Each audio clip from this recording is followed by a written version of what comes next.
Assalamualaikum warahmatullahi wabarakatuh. Pada kesempatan hari ini nanti kita akan belajar kembali terkait ilmu keperawatan, yaitu ilmu keperawatan jiwa. Jadi pada hari ini nanti kita belajar ilmu keperawatan jiwa pada mata kuliah keperawatan jiwa. Topik hari ini yang akan kita bahas adalah terkait asuhan keperawatan pasien dengan halusinasi. Jadi, asuhan keperawatan pada pasien dengan halusinasi. Tujuan pembelajaran dalam pencapaian hari ini diharapkan setelah Anda nanti belajar pada topik hari ini, maka diharapkan nanti Anda mampu melakukan pengkajian pada pasien dengan halusinasi, menetapkan diagnosa keperawatan pada pasien dengan halusinasi, melakukan tindakan keperawatan untuk pasien, dan melakukan tindakan keperawatan untuk keluarga, mengevaluasi kemampuan pasien dan keluarga, serta mendokumentasikan hasil asuhan keperawatan. Baik, kita bahas yang pertama, yaitu terkait pengertian dari halusinasi. Ini ada beberapa referensi yang menyatakan bahwa halusinasi merupakan pencerapan panca indera tanpa rangsang dari luar Jadi kita melihat sesuatu, menangkap sesuatu, informasi dari luar yang memang tidak ada sumber subjeknya atau objeknya tanpa adanya rangsangan dari luar. Kemudian menurut Lubis tahun 1993 ini mengartikan bahwa halusinasi itu merupakan penghayatan yang dialami seperti suatu persepsi melalui panca indera tanpa stimulus eksternal Jadi memang tidak ada stimulus eksternal, atau dikatakan persepsi palsu Jadi stimulus itu rangsangan eksternal. Kemudian menurut Stewart and Laria 2001 menyatakan bahwa halusinasi merupakan distorsi atau penyimpangan persepsi yang muncul dari berbagai indera. Nah, indera itu kan nanti ada indera penciuman, penglihatan, pendengaran, perabaan Intinya panca indera yang ada di dalam tubuh kita. Dapat disimpulkan bahwa halusinasi itu merupakan penyerapan panca indera yang tidak ada stimulusnya atau sumber stimulus dari luar itu tidak ada.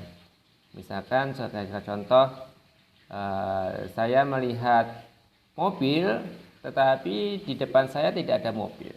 Jadi tidak ada objeknya yang kita lihat. Itu disebut dengan halusinasi. Saya mendengarkan suatu suara, tetapi suara itu memang tidak ada, yang sesungguhnya tidak ada. Tapi orang normal mendengar bahwa suara itu tidak ada. Tapi orang halusinasi mendengar suara itu ada. Nah, itulah yang dinamakan dengan halusinasi, yaitu distorsi persepsi atau panca indera yang menangkap informasi tanpa adanya sumber informasi atau objek yang dilihatnya. Jenis halusinasi ada beberapa, yaitu yang pertama adalah halusinasi pendengaran, halusinasi penglihatan, halusinasi penghidup, pengecapan, perabaan, kinestetik, dan kinestetik.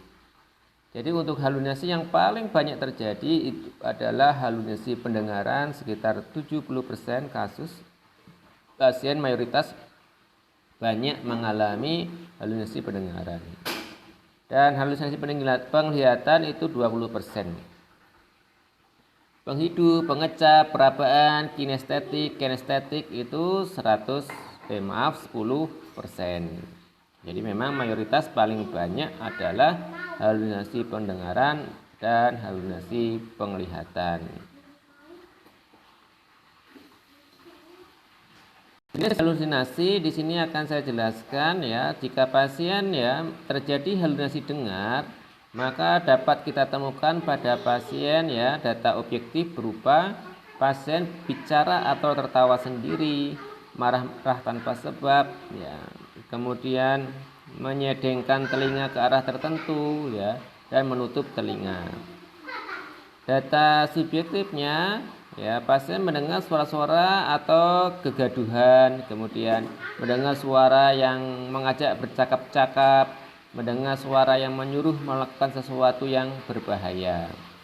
Nah, ketika pasien mengalami hal tersebut, berarti pasien tersebut terindikasi halusinasi dengar. Intinya adalah pendengarannya menangkap sesuatu, tetapi memang sumbernya tidak ada.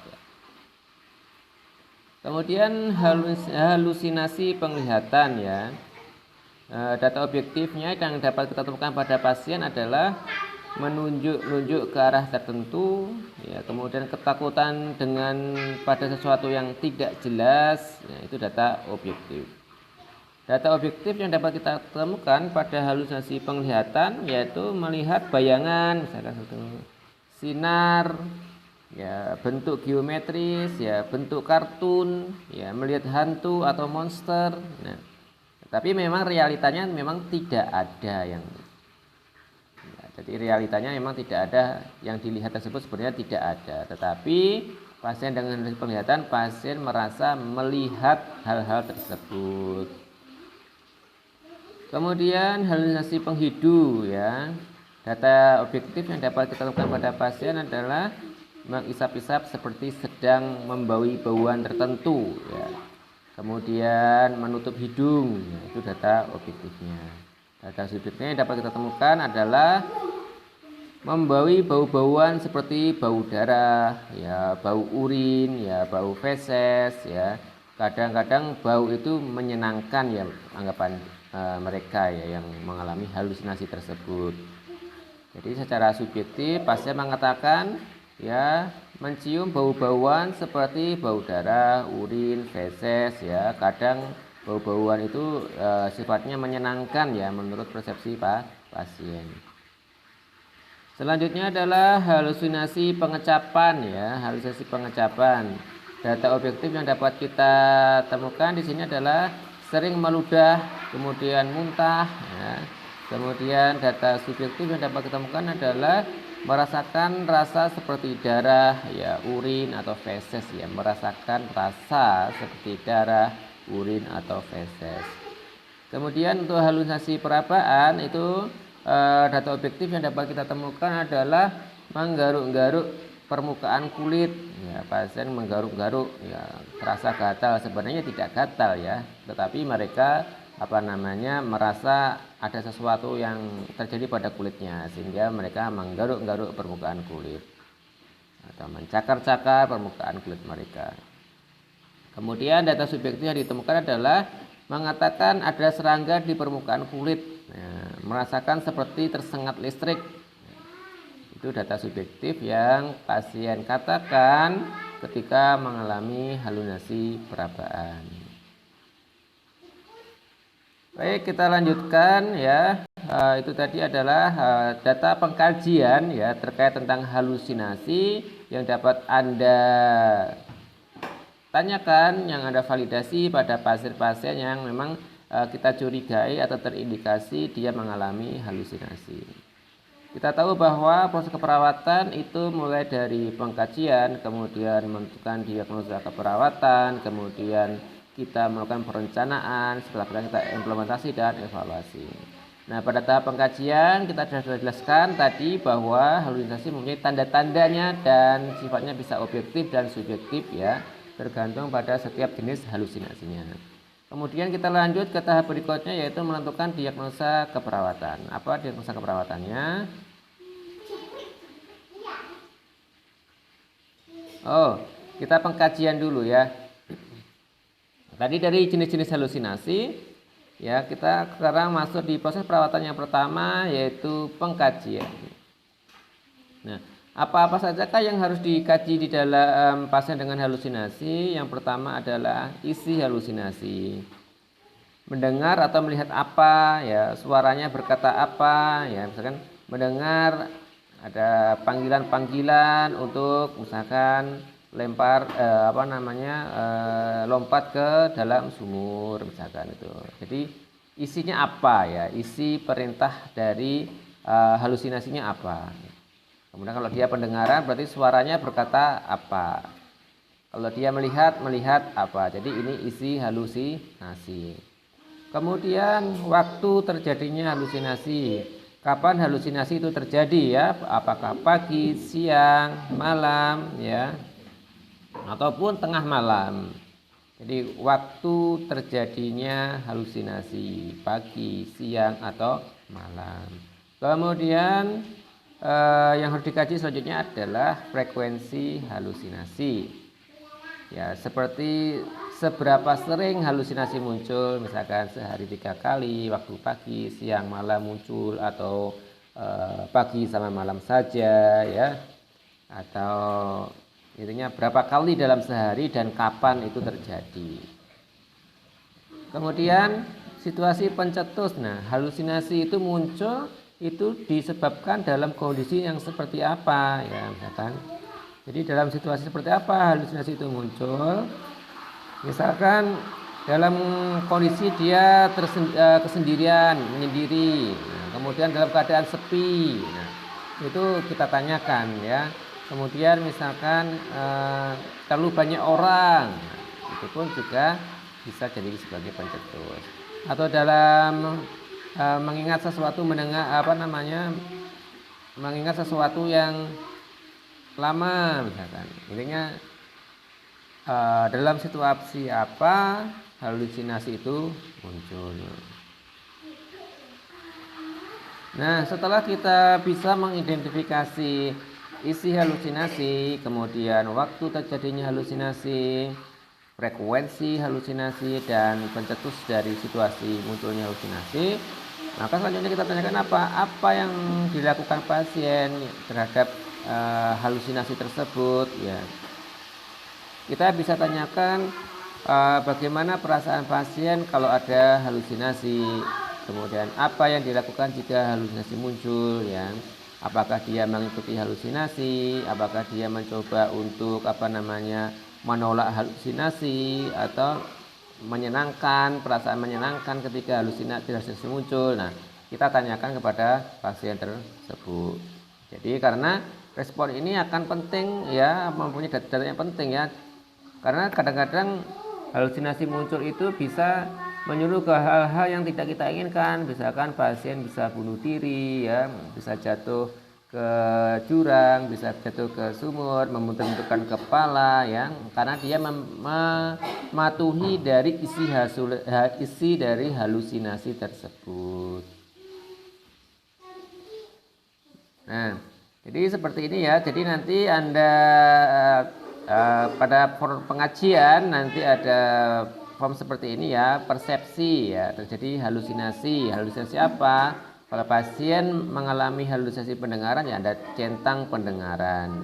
Nah, pendengaran ini seperti apa? Anda jelaskan isi halusinasinya bagaimana, waktu terjadinya kapan, frekuensi halusinasinya itu berapa kali dalam sehari. Kemudian respon pasien apa, ya, terhadap isi halusinasi tersebut.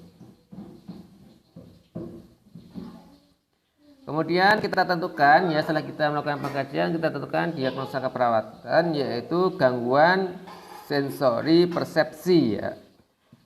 Jadi diagnosa pada pasien halusinasi adalah gangguan persepsi sensori halusinasi apa, ya. Misalkan gangguan sensori persepsi halusinasi pendengaran, gangguan sensori persepsi halusinasi penciuman, gangguan sensori persepsi halusinasi penglihatan. Nah, seperti itu, ya. Tergantung dari data yang kita temukan pasien mengalami jenis halusinasi apa. Tapi redaksi dari pernyataan diagnosanya adalah gangguan sensori persepsi halusinasi apa. Itu, ya. Baik. Nah, setelah kita tetapkan tujuan, maka kita tetapkan tujuan tindakan keperawatan, ya. Jadi untuk pasien, ya, target tujuan tindak keperawatan adalah pasien mengenali halusinasinya ya. Jadi tujuan tindakan kita adalah pasien mengenali halusinasi ya. Pasien harus mengenali halusinasi. Kemudian pasien dapat mengontrol halusinasi. Kemudian pasien mengikuti program pengobatan secara optimal. Ini untuk pasien. Dan untuk tindakannya ya, tindakan perawatan untuk pasien yang pertama adalah kita membina hubungan saling percaya ya. Nah, kemudian bantu pasien mengenali halusinasi ya, bantu pasien mengenali halusinasi. Dengan cara apa? Kita tanyakan pada pasien bagaimana perasaannya, apa yang didengar ya. Kemudian ketika mendengar suara apa, dan kita pastikan bahwa pasien mengalami halusinasi pendengaran ya. Bapak mengalami namanya halusinasi, yaitu halusinasi pendengaran karena Bapak mendengar suara-suara tersebut ya, misalkan suara gonggongan ayam, gonggongan kucing, nah seperti itu ya. Tapi memang suaranya tidak ada ya, seperti itu. Kemudian bantu pasien mengenali halusinasi, latih klien mengontrol halusinasi, dan fasilitasi klien menggunakan obat-obatan. Oke. Bina hubungan saling percaya. Kita bahas yang pertama adalah membina hubungan saling percaya. Yang dapat kita lakukan apa?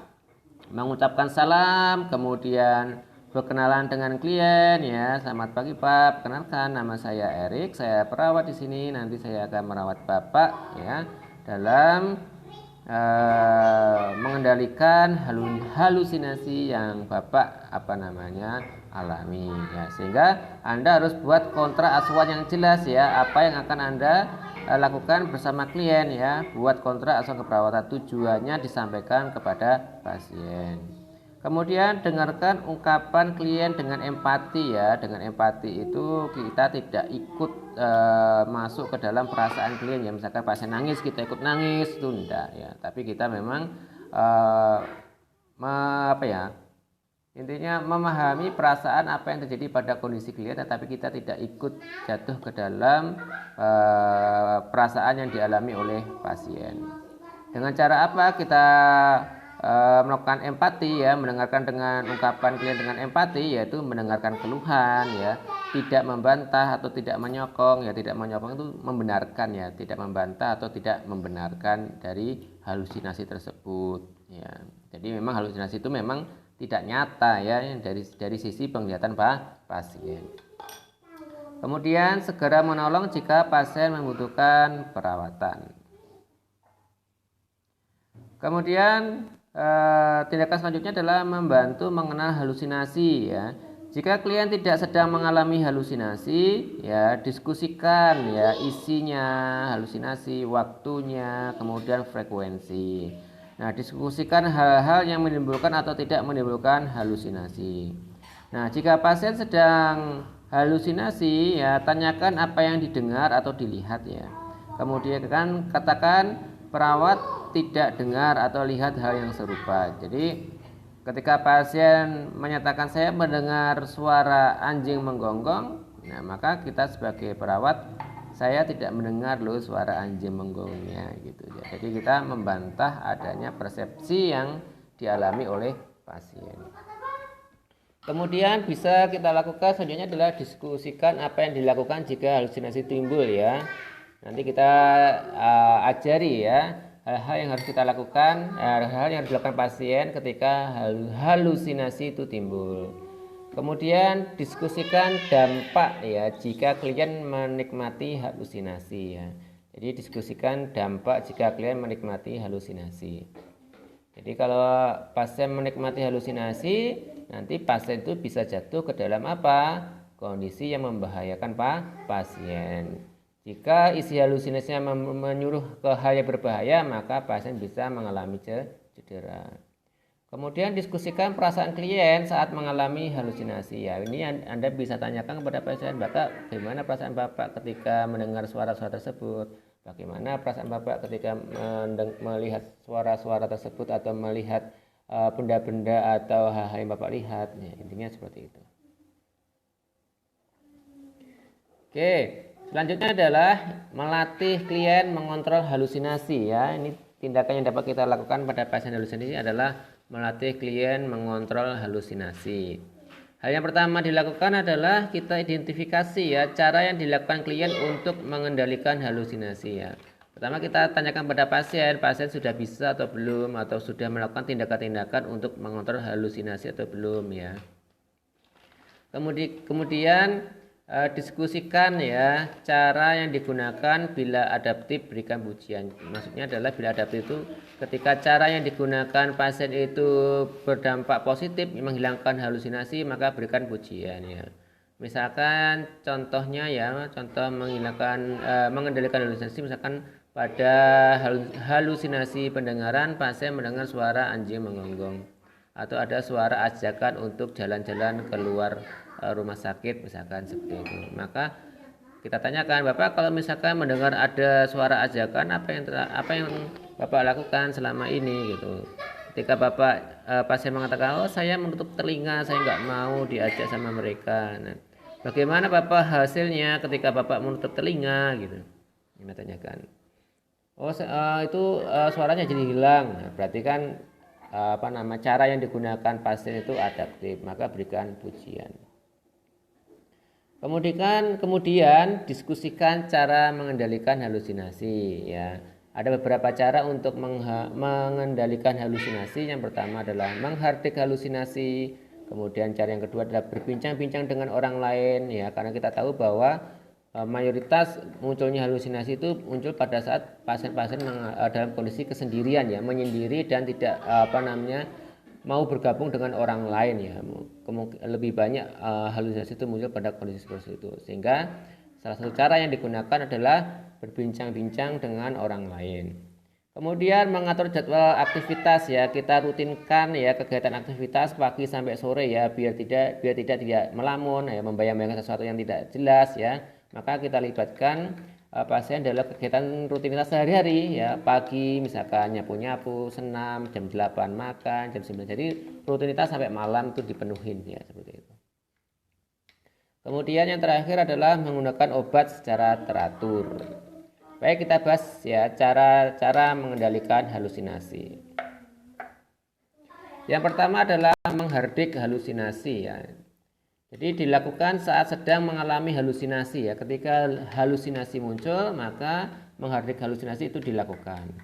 Katakan pada diri, misalkan saya tak mau dengar ya, saya nggak mau lihat kamu. Nah seperti itu. Ajarkan pada pasien tersebut jika halusinasinya muncul ya, misalkan pendengaran atau penglihatan.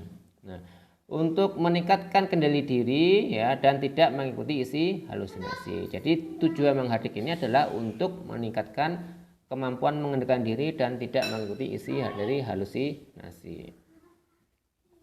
Tindakannya adalah jelaskan cara menghardiknya ya, kemudian memperagakan cara menghardik ya, meminta pasien memperagakan ulang dan memantau penerapan cara ini.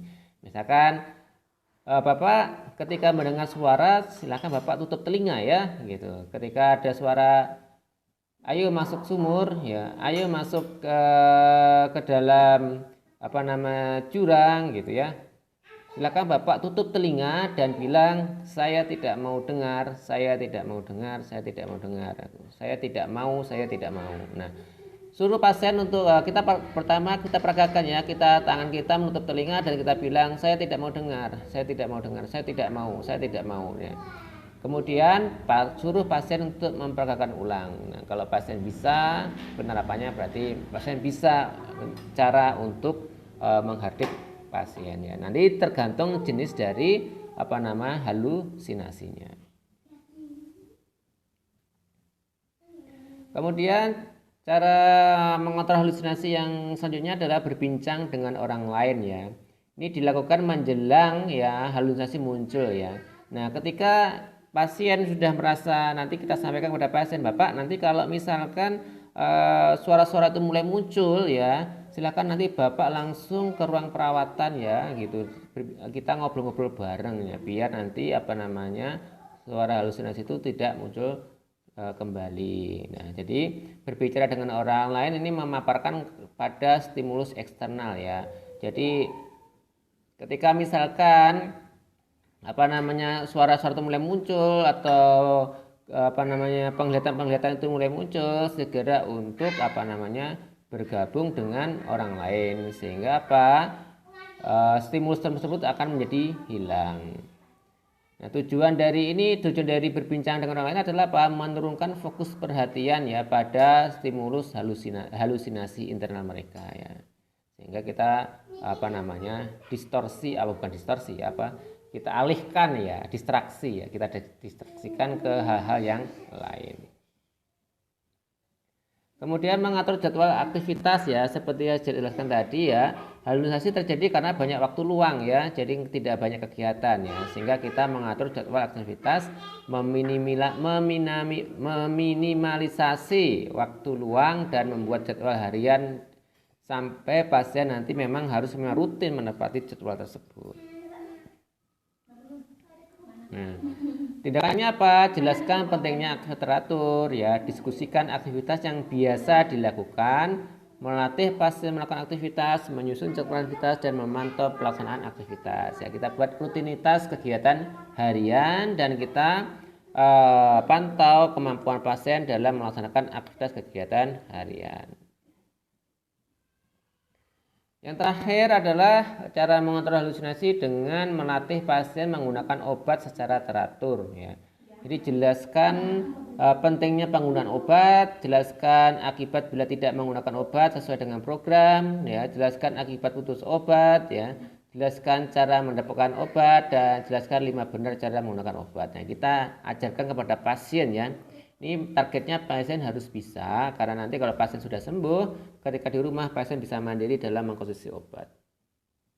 Jadi jelaskan pentingnya obat. Ya, obat ini kalau tidak diminum secara teratur maka halusinasi akan muncul ya, akan kembali ya. Maka dia harus minum obat secara teratur, tidak boleh putus obat. Jelaskan akibat bila tidak menggunakan obat ya tadi ya. Jadi halusinasinya tersebut akan muncul kembali ya. Kemudian jelaskan cara mendapatkan obat ya. Cara mendapatkan obat misalkan kalau di rumah sakit nanti dengan perawat. Kemudian kalau misalkan di rumah ya dengan anggota keluarga di rumah. Nah, kalau habis baru kontrol rutin teratur ke rumah sakit. Nah, jelaskan 5 benar cara menggunakan obat. Nah, kemudian itu tadi untuk pasien ya. Kemudian rencana tindakan yang targetnya untuk keluarga ya. Jadi keluarga targetnya adalah keluarga nanti dapat merawat di rumah dan menjadi sistem pendukung yang efektif ya. Jadi keluarga memang penting ya. Kalau keluarga tidak sebagai pendukung yang efektif maka ya pengobatannya akan percuma ya. Dia di rumah sakit sembuh kemudian di rumah dukungannya tidak bagus, maka bisa jadi akan kembali ke rumah sakit lagi ya, akan kambuh kembali. Tindakan keperawatannya adalah menjelaskan masalah, tahap kedua adalah melatih merawat, dan tahap ketiga adalah melatih merawat langsung ya. Jadi kita menjelaskan masalahkan dulu, menjelaskan masalah kondisi pasien, melatih merawat ya, kita ajarin dulu, kemudian baru melatih merawat langsung pasien. Nah, pendidikan kesehatan keluarga ya untuk merawat pasien halusinasi ya. Nanti Anda buat kontrak dengan anggota keluarga. Kemudian Anda jelaskan tentang pengertian halusinasi, tanda gejala halusinasi ya, proses terjadinya halusinasi. Nah, sehingga nanti keluarga mengenal ketika pasien terjadi halusinasi ya. Kemudian bagaimana cara merawat pasien dengan halusinasi, menggunakan komunikasi yang baik, kemudian dengan cara pemberian obat dan melibatkan dalam aktivitas kegiatan sehari-hari di rumah ya. Dan kita jelaskan sumber-sumber pelayanan kesehatan yang terdekat yang bisa dijangkau oleh keluarga ya, terutama nanti misalkan kontrol rutin atau ketika obat habis bisa mencari sumber-sumber pelayanan kesehatan. Nah, obat-obat dari halusinasi ini bisa golongan antipsikotik dan obat anti Parkinson. Di sini ada chlorpromazine, ada haloperidol, stelazine, clozapine, dan risperidon. Dan anti Parkinsonnya bisa trihexyphenidyl dan artan ya. Nanti kita bahas masing-masing pada pertemuan yang berikutnya. Nah, evaluasi untuk pasien yang pertama adalah kita evaluasi tindakan. Dari hasil tindakan yang kita lakukan adalah untuk pasien percaya dengan perawat ya, karena tadi kita bina hubungan saling percaya. Pasien menyadari halusinasinya, kemudian pasien mampu mengontrol halusinasi. Untuk keluarga, keluarga bisa menjelaskan masalah halusinasi. Pasien dapat ya menjelaskan cara merawat dan keluarga memperagakan cara merawat, dan keluarga dapat menjelaskan fasilitas kesehatan yang dapat dihubungi dan melaporkan keberhasilan merawat pasien. Baik, itulah yang dapat saya sampaikan ya terkait proses keperawatan pada pasien dengan halusinasi. Semoga bermanfaat. Jazakumullahu khairan katsiran. Assalamualaikum warahmatullahi wabarakatuh.